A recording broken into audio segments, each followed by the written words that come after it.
Nisamehe Baba sehemu ya 5 na ya mwisho.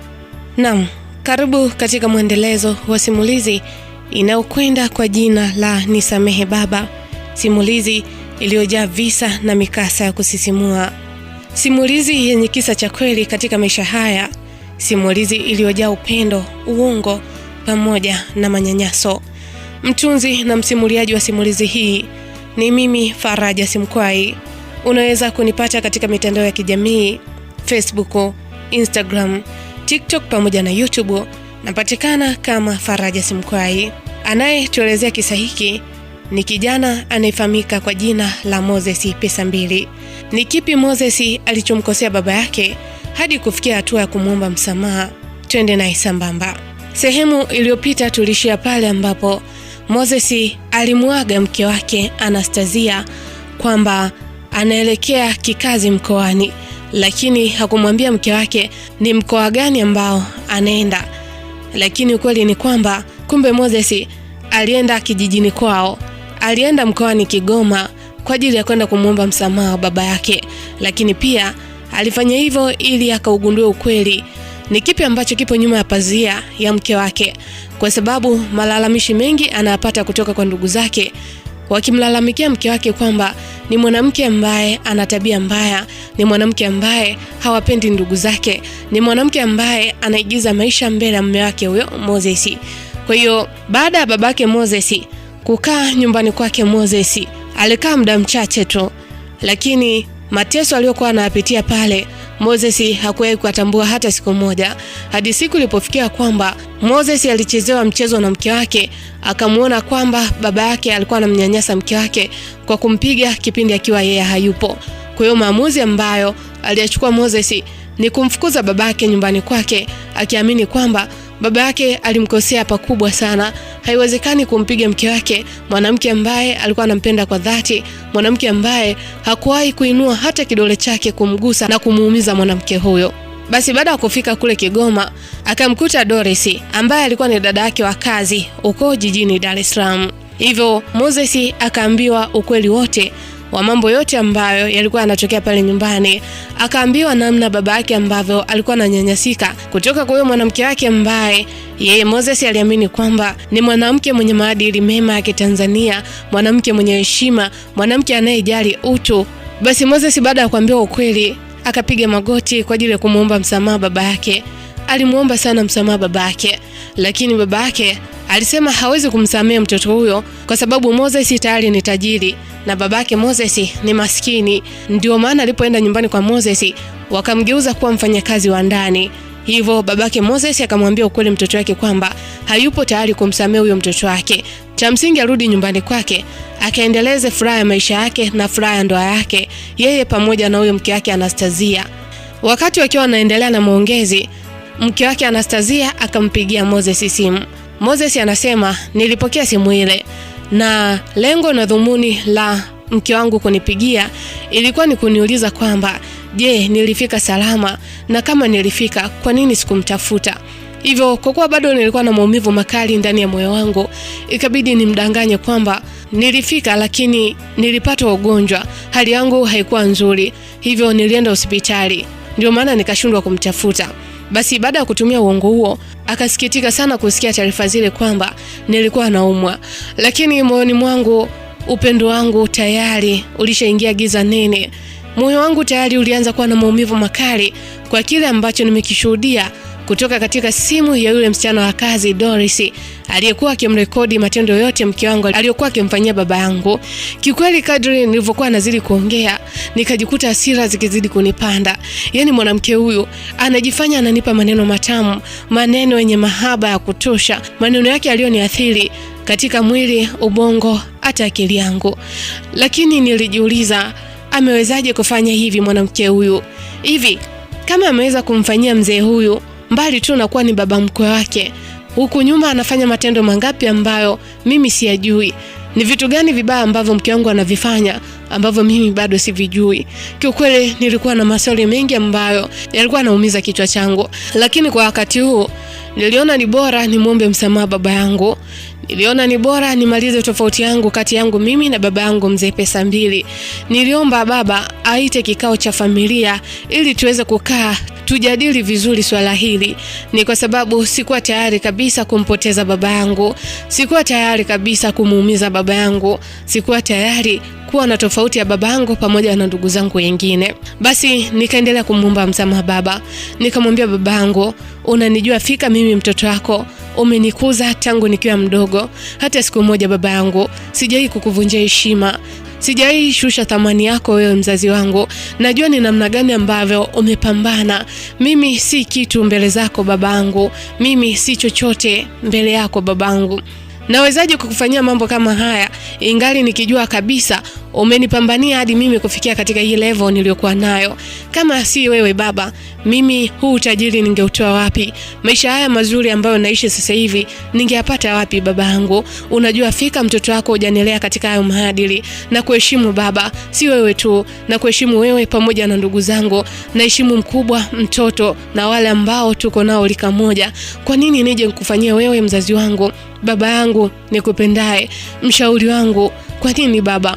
Yaani huwezi amini, ndani ya hii miezi michache ambayo tumekosana mimi na wewe, akili yangu haipo sawa kabisa. Nimevurugwa baba yangu, sielewi. Kila kitu ninachokifanya naona kinaharibika tu. Nisingeweza kuvumilia hata kumaliza mwaka tukiwa katika hali hii baba yangu.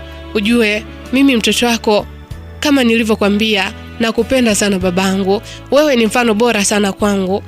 Niambie chochote niko tayari kukifanya ili mradi tu uweze kunisamehe. Babangu akaniambia, "Oh, sawa. Kwa hiyo uko tayari mimi nikwambie kitu chochote kile kwa ajili ya kutaka msamaha wangu, si ndio?" Nikamwambia, "Ndio baba, niko tayari." Niliongea haya huku nikitokwa machozi kama mtoto mdogo. Niliongea maneno haya huku nikiwa nimepiga magoti mbele ya babangu. Doris alikuwa ananionea sana huruma. Doris naye akawa anamsisitiza baba kwamba, "Baba, naomba msamehe kaka. Si makosa yake. Mbona kaka ni mtu mzuri. Kaka ni mtu mwenye roho nzuri. Sema ni upofu tu aliopewa na mke wake. Hakuweza kuyagundua mambo haya mabaya kwa haraka anoyafanya mke wake. Tafadhali baba, naomba msamehe. Kama mimi ulinipokea niwe mtoto wako, basi sijawahi kukuomba kitu chochote katika maisha yako. Ombi langu la kwanza nilikuomba tu uwe babangu katika maisha yangu haya yaliyobakia. Lakini ombi langu la pili baba, naomba umsamehe kaka. Msamehe sana kaka Moses. Hajui chochote ambacho kilikuwa kinaendelea pale nyumbani." Baba akasema, "Oh, sawa. Nimekuelewa Doris. Kwa kuwa binti yangu umeniambia, basi nitaangalia namna ya kufanya. Lakini huyu kijana, mpe jembe akwetue majani yote hapa kabla hajaondoka. Si anahitaji msamaha." Nikamwambia, "Ndio baba, mimi nitafanya kila kitu chochote ambacho unaniambia." Baba akasema kingine, "Hakikisha Doris haufanyi kazi yoyote hapa. Kila kitu afanye Moses. Yaani kama mimi ambavyo nilikuwa nafanya nyumbani kwake. Aone maumivu ambayo nilikuwa nayapitia." Doris akasema, "Sawa baba, kama hayo ambayo umeyasema ndio itakuwa tiketi ya msamaha wake, basi kaka huna budi kuweza kuyafanya. Fanya kile ambacho baba anakitaka. Huenda kwa namna moja ama nyingine maumivu yake yatapungua."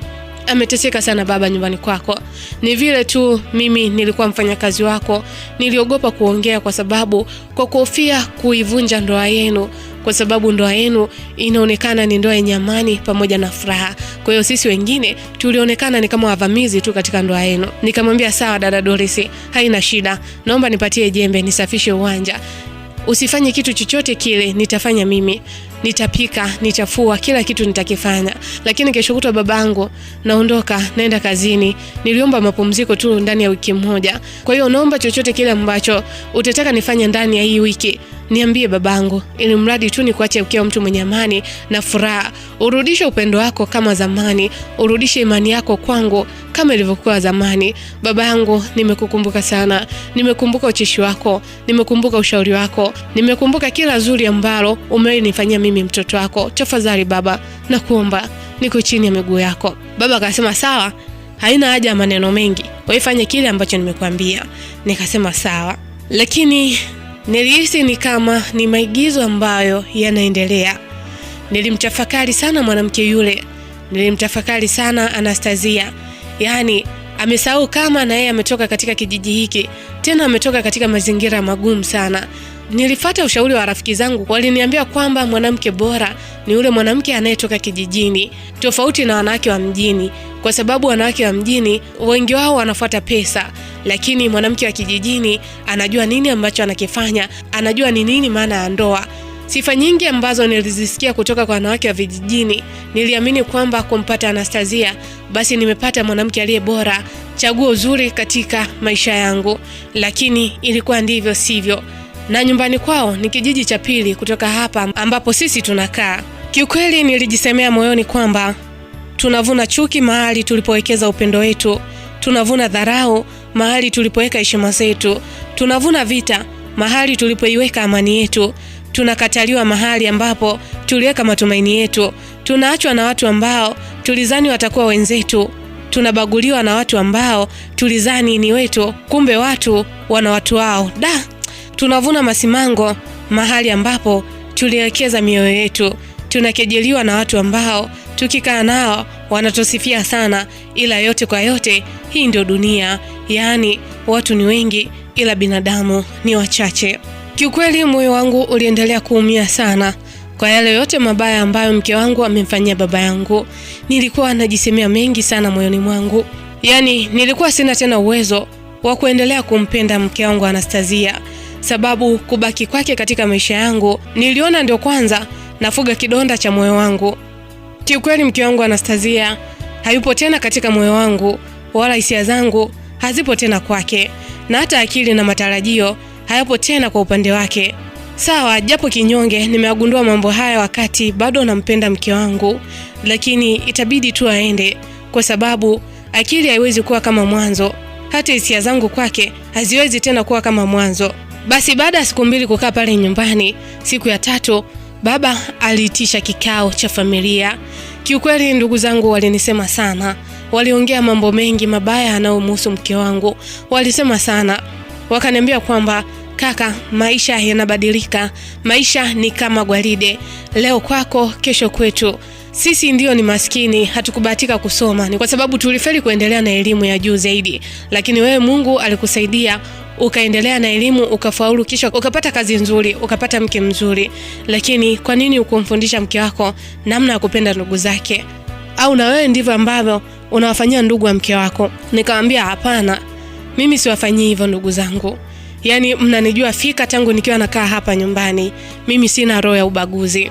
Ndugu zangu wakasema sawa, haina shida. Lakini sisi ambacho tumekijadili sisi kama familia, kama kweli unahitaji msamaha wa dhati kutoka kwetu na kutoka kwa baba, kuna kitu ambacho tulikijadili kabla ya wewe haujaja hapa. Nikamwambia kitu gani? Mimi niko tayari. Baba yangu akaniambia, una uhakika uko tayari na kile ambacho unakiongea hapa? Nikamwambia baba, ndio, niko tayari baba yangu. Baba akaniambia, kiukweli kwa muda ambao nimefanikiwa kukaa pale kwako, muda huo mchache, kwa mambo ambayo nimeyashuhudia kutoka kwa mke wako, nimeyashuhudia pamoja na kufanyiwa, kiukweli mwanamke yule sitaki tena aendelee kuwa mke wako, kwa sababu mwanamke huyo atakuja kuweka tabaka kubwa sana katika familia yetu. Hivyo nikiwa kama mzazi nimeamua kwamba sitaki uendelee kuwa na mahusiano na yule mwanamke. Na kama ambavyo huwa wanasema kwamba furaha yako ndio mwanamke wako, basi ningekuomba mwanangu, hiyo furaha yako ungeitenga kwanza kwa muda, kwa sababu huenda kuna furaha nyingine ambayo Mungu amekuandalia. Nikamwambia baba, sawa, mimi niko tayari. Niko tayari kuachana na yule mwanamke kutokana na kile ambacho amekufanyia. Babangu akasema sawa, lakini pia yule ni mwanamke, alikuwa ni chaguo lako, hatukukuchagulia. Lilikuwa ni chaguo lako wewe mwenyewe, lakini umeona kitu ambacho umetuchagulia. Umeona ni kitu gani ambacho umetuletea katika ukoo wetu? Nikamwambia ndio baba, nimeona. Baba akasema sasa, nikiwa kama mzazi wako, umemwona huyu binti ambaye naishi naye hapa, huyu binti ambaye alikuwa ni binti yako wa kazi? Nikamwambia ndio baba, Doris. Wakati huo Doris alikuwa yupo nje akiendelea na shughuli nyingine ndogo ndogo za pale nyumbani, kwa hiyo kwenye kikao hakuhusika. Baba akaniambia, mwanamke huyu ndiye ambaye nahitaji awe mke wako. Yaani haijalishi yule mwanamke wako mmezaa naye watoto wangapi, au mna mtoto au hamna, mtoto yule atalelewa na huyu binti. Kwa hiyo mke wako yeye kama mzazi atakuwa anakuja kumwangalia mtoto wako, lakini kwa masharti. Mwanamke yule ana roho mbaya sana, ni mwanamke mbaguzi sana, mwanamke binafsi sijapata kuona. Nikamwambia, baba, kumuoa Doris, kwa nini nisimtafute mwanamke mwingine? Yaani Doris, si hata mke wangu ataona kama nilikuwa na mahusiano naye tangu hapo zamani. Kwa nini nisimtafute mwanamke mwingine? Babangu akaniambia, tungekupa uhuru wa kutafuta mwanamke mwingine, lakini inaonekana uko sahihi katika chaguzi zako. Hivyo basi, nakupa ukajifikirie. Siku ukiwa tayari utaniambia, na siku ambayo utakubali kumuoa huyu mwanamke, basi ndio siku ambayo na mimi nitaachilia moyo wangu, nitaachilia msamaha wangu kwako. Nikamwambia sawa baba, naomba nijifikirie hili. Lakini pia nikaomba msamaha ndugu zangu, nikakaribisha tena nyumbani kwangu, kwamba nyumbani kwangu ni nyumbani kwao. Wasikatishwe tamaa na mtu ambaye ni mpitaji tu, mtu ambaye tumemkaribisha katika ukoo wetu. Basi kikao kile kikaahirishwa. Lakini kichwani nilikuwa na mawazo mengi. Nikawa najiuliza, nitaanza vipi kuanza kumwambia Doris kwamba nampenda? Nitaanza vipi kumwambia kwamba Doris awe mke wangu? Na ukizingatia tangu nikue sijaimwambia mwanamke mwingine yote yule kwamba nampenda isipokuwa mke wangu. Hapa pia ukawa ni mtihani mzito. Basi kesho yake ilipofika, nikajiandaa nikarudi nyumbani. Mke wangu kama kawaida yake alinipokea vizuri, alinipokea kwa bashasha. Mke wangu akaniambia, "Wao, karibu mume wangu. Habari za safari? Unaendeleaje? Ulipopima daktari alikwambia ni kipi ambacho kinakusumbua mume wangu?" Nikamwambia, asante. Asante sana mke wangu. Nilipopima daktari aliniambia kwamba nasumbuliwa na ugonjwa wa malaria." Mke wangu akaniambia, pole mume wangu, pole dia wangu. Angalia sasa mpaka umepungua. Ndani ya siku chache tu umepungua hivyo na umekonda hivyo. Usiwaze sana. Utakuwa sawa. Nikamwambia sawa mke wangu. Mke wangu akaniambia, mume wangu, kabla hujapumzika uliniambia kwamba una surprise kubwa ambayo unataka kunifanyia. Ni surprise gani hiyo? Nikamwambia, mke wangu, si ulisema unataka uende matembezini visiwani Zanzibar ili ukaone mandhari nzuri ya huko? Mke wangu akaniambia, ndio baby, nilikwambia hivyo. Nikamwambia, sawa, usijali. Nipe wiki 2 nitakupeleka huko. Hakika utafurahia kile ambacho utakiona. Mke wangu akaniambia sawa. Maisha yakaendelea, lakini moyoni nilikuwa najiuliza nitaanza vipi kumwambia Doris kwamba anafaa kuwa mke wangu. Kiukweli hapa hata mimi nilikuwa namuigizia maisha mke wangu, na mimi nilikuwa namuigizia kwamba nampenda kama anavyonipenda, na mimi pia nina roho nzuri ya kuonyesha mbele ya watu kama yeye ambavyo ananionyesha roho yake nzuri, lakini mbele za watu anaonyesha makucha yake. Basi nikaanza kujisogeza kwa Doris. Nakumbuka siku moja nikiwa kazini, nikampigia simu Doris. Nikamwambia, "Hello Doris." Akaniambia, "Hello kaka Moses. Shikamoo." Nikamwambia, "Doris, ndio nini sasa kuniita kaka? Yaani kama ujui ambacho kinaendelea." Akaniambia, "Kaka, ni kitu gani ambacho kinaendelea?" Nikamwambia, "Doris, unataka kuniambia kwamba baba hamna kitu chochote alichokuambia?" Akaniambia, "Ndio, hamna kitu chochote ambacho ameniambia, ila aliniambia utanipigia. Kuna kitu ambacho unataka kuniambia." Nikamwambia, baba naye mchonganishi kweli." Akaniambia, "Kwa nini kaka?" Nikamwambia, "Sijui tu yeye mwenyewe baba." Akaniambia, "Haya, niambie kakangu. Nafikiri hiyo siku kuniambia hicho kitu imewadia, kwa sababu baba kila siku ananiuliza kwamba vipi Moses amekupigia?" Namwambia bado. Nikamwambia, sawa. Lakini kwanza kabisa Doris, naomba nikuombe msamaha kwa kile ambacho nitakwambia kama nitakuwa nimekukwaza." Doris akaniambia, "Niambie tu kaka, haina shida." Nikamwambia, "Doris, unajua wewe ni mwanamke mzuri sana. Yaani mbali na uzuri wako wa nje, lakini ni mzuri wa moyo, msafi wa moyo mpaka nafsi." Doris akaniambia, "Sijakuelewa kaka, unamaanisha nini?" Nikamwambia, "Unajua Doris, kitendo cha wewe kumsaidia baba yangu, kuwa naye bega kwa bega, haijalishi ulipitia kipindi gani, yani jambo hili limenifurahisha sana." Doris akasema, "Usijali kaka, huyu ni mzazi, kwa hiyo anahitaji apewe heshima yake." Nikamwambia, hicho ndicho ambacho nilikuwa nakitaka. Unajua nini Doris? Akaniambia, "Ndio kaka, nakusikiliza." Nikamwambia, "Yani sijui hata nianze vipi." Akaniambia, "Ongea tu kaka." Nikamwambia, "Yani hata sijui. Moyo wangu haujawahi miliki watu wawili kwa wakati mmoja. Yani namaanisha nikimpenda mmoja basi moyo wangu unabaki hapo hapo. Moyo wangu haujazoea kutapatapa. Doris akaniambia, "Ndio kaka, najua na tayari una mke wako Anastasia." Nikamwambia, "No, hapana. Yaani tangu siku ile ambapo ulinionyesha zile picha, moyo wangu ulikufa ganzi kabisa kwa huyu mwanamke. Yaani huwezi amini, nimejikuta simpendi tena. Roho yangu, nafsi yangu, hisia zangu zimezama kwako. Lakini hata baba pia amenipa mtihani mgumu kwamba natakiwa nikuoe wewe. Tafadhali Doris, naomba uwe mke wangu. Naomba uwe mama wa mwanangu Christian. Naomba mwanangu apate tabia nzuri, afate tabia nzuri kutoka kwako Doris. Unajua naweza nikawa ni mjinga mbele yako, lakini sijui ni hisia zangu tu zimenituma, zimenipelekea nikwambie maneno haya." Doris akaniambia, "Kaka Moses, una hakika hicho unachokiongea? Lakini mimi baba mbona hajaniambia hivyo?" Nikamwambia, "Nina uhakika. Naamini kwamba baba alikuwa anakuulizia kama nimekupigia au sijakupigia. Alikuwa anahitaji upate maneno mazuri kutoka kwangu mbali na baba, lakini Moses, mimi kutoka ndani ya moyo wangu nakupenda. Nahitaji uwe mama wa watoto wangu. Nimefikiria, nimewaza sana. Nimeona kwamba wewe ndio mwanamke wangu sahihi katika maisha yangu. Tafadhali, naomba unipokee. Naomba unikabidhi moja ya chumba kilichopo katika moyo wako, na mimi nikiingia nitakifunga. Sitampa funguo wa moyo wangu mwanamke yote katika ulimwengu huu zaidi yako. Tafadhali, naomba nikubalie." Doris akaanza kucheka. Akasema, "Kaka bwana." Nikamwambia, "No Doris, usinite kaka. Ni kwa sababu unaninyima ujasiri wa kuweza kukwambia maneno haya matamu ambayo nilihitaji nikwambie mengi zaidi ya haya." Doris akaniambia, "Sawa, ngoja nijifikirie, lakini pia nitamshirikisha baba." Nikamwambia, "Sawa, tafadhali usiku nitakutumia ujumbe mfupi wa maandishi. Naomba unijibu." Akasema, "Sawa, nimekubali." Nikasema, "Wao, asante. Basi nikutakie siku njema." Basi tukaagana mimi pamoja na Doris. Kiukweli moyo wangu ulianza kumpenda Doris. Si kwa sababu amemsaidia baba, lakini ule moyo wa upendo aliokuwa nao, niliamini kwamba mwanamke huyu kama anaweza kumsaidia mtu ambaye hana undugu naye, atashindwa vipi kusaidia watoto zangu? Atashindwa vipi kusaidia familia yangu? Niliamini kwamba Doris ndiye mwanamke ambaye atanifaa katika maisha yangu ya sasa na maisha yangu ya baadaye. Lakini maigizo yangu kwa mke wangu kwamba nampenda yalikuwa yanaendelea, ila wakati huu nilikuwa sishindi sana nyumbani. Nilikuwa nikishinda mchana naenda nakula chakula naondoka, nikijifanya kama niko bize. Nilikuwa naepuka mengi na vishawishi vingi kutoka kwa mke wangu, kwa sababu nilitaka kumtoa moyoni kabisa. Sikutaka kuendelea kubaki naye.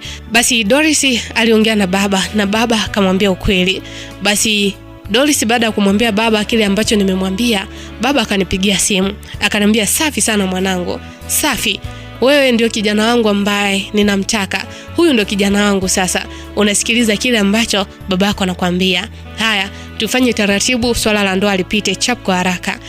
Nikamwambia, "Sawa baba, haina shida." Basi tulipanga kwamba tutafunga ndoa ya kimila, kwa sababu tuliona kwamba tukifunga ndoa ya kidini pingamizi zingekuepo nyingi sana. Ni kwa sababu Mariam nilifunga naye ndoa ya kidini, ndoa ya Kikristo. Basi taratibu zote ziliendelea. Siku ya kufunga ndoa nikamwaga mke wangu kwamba nina semina mkoani, hivyo nitarudi baada ya wiki moja. Ndani ya wiki hiyo moja tulienda kufunga ndoa. Tuliwaalika ndugu jamaa na marafiki wa Doris. Upande wa Doris walihudhuria.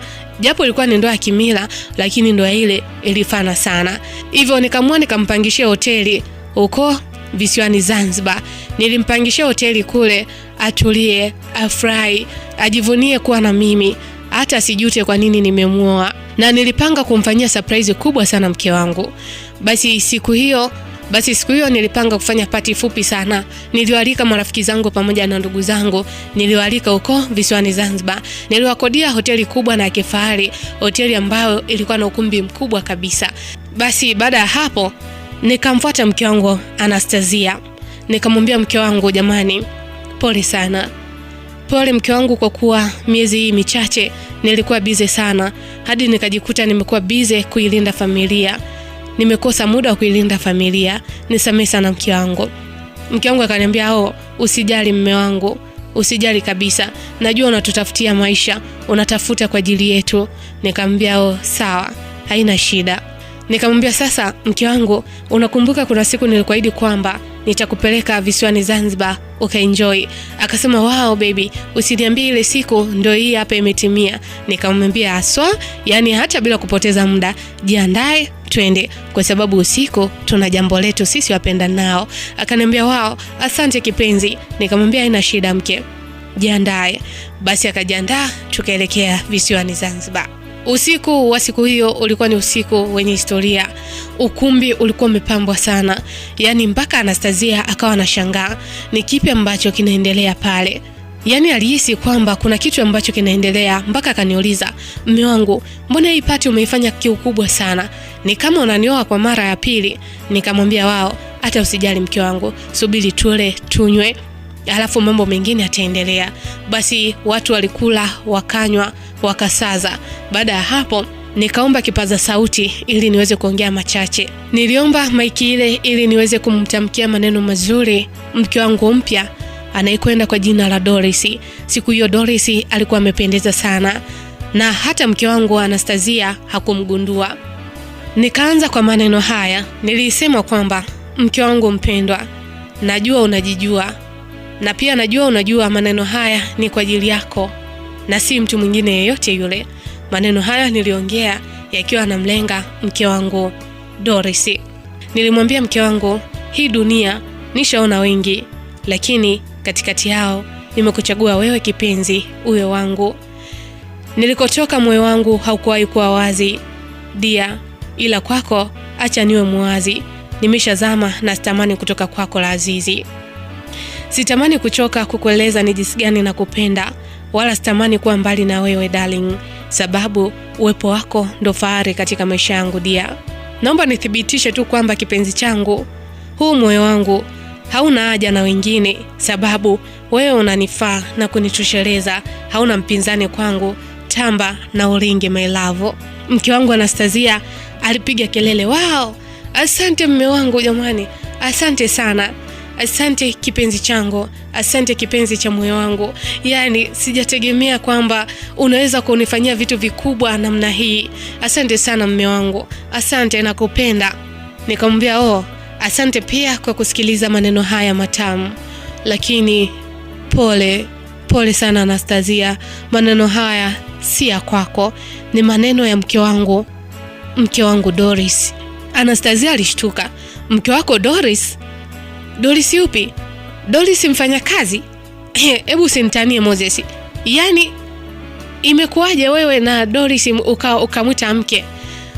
Mara sauti kasikika huko nyuma. Doris akaitikia, ndio.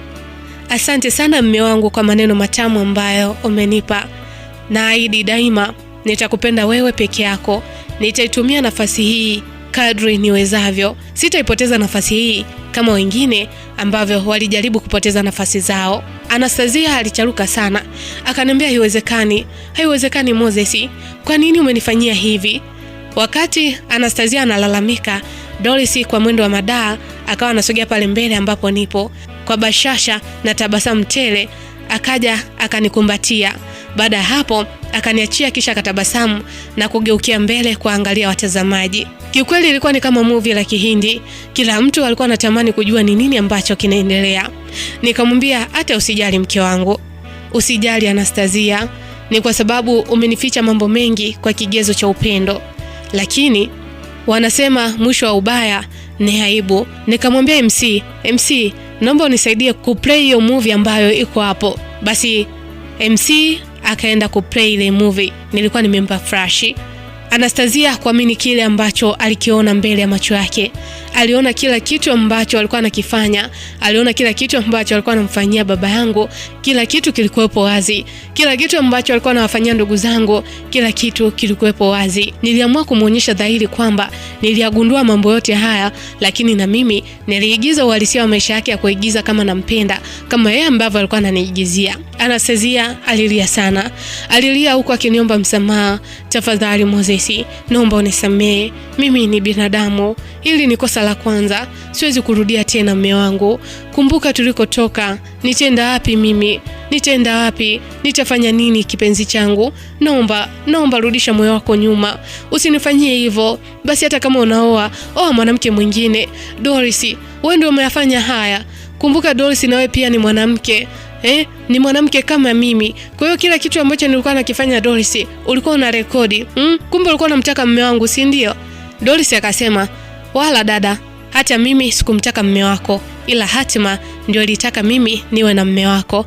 Kwa hiyo kwa sasa siwezi nikasema ni mume wako au itakuwaje, lakini huyu kwa sasa ni mume wangu, tumefunga ndoa ya kidini. Anastasia akasema haiwezekani. Nikamwambia itawezekana na imewezekana. Nyumbani kwangu sitaki nikuone, na kuanzia sasa unatakiwa uende nyumbani kwenu ili ukajifunze nini maana ya maisha. Na huo ndio mwisho wa simulizi yetu pendwa inayokwenda kwa jina la Nisamehe Baba.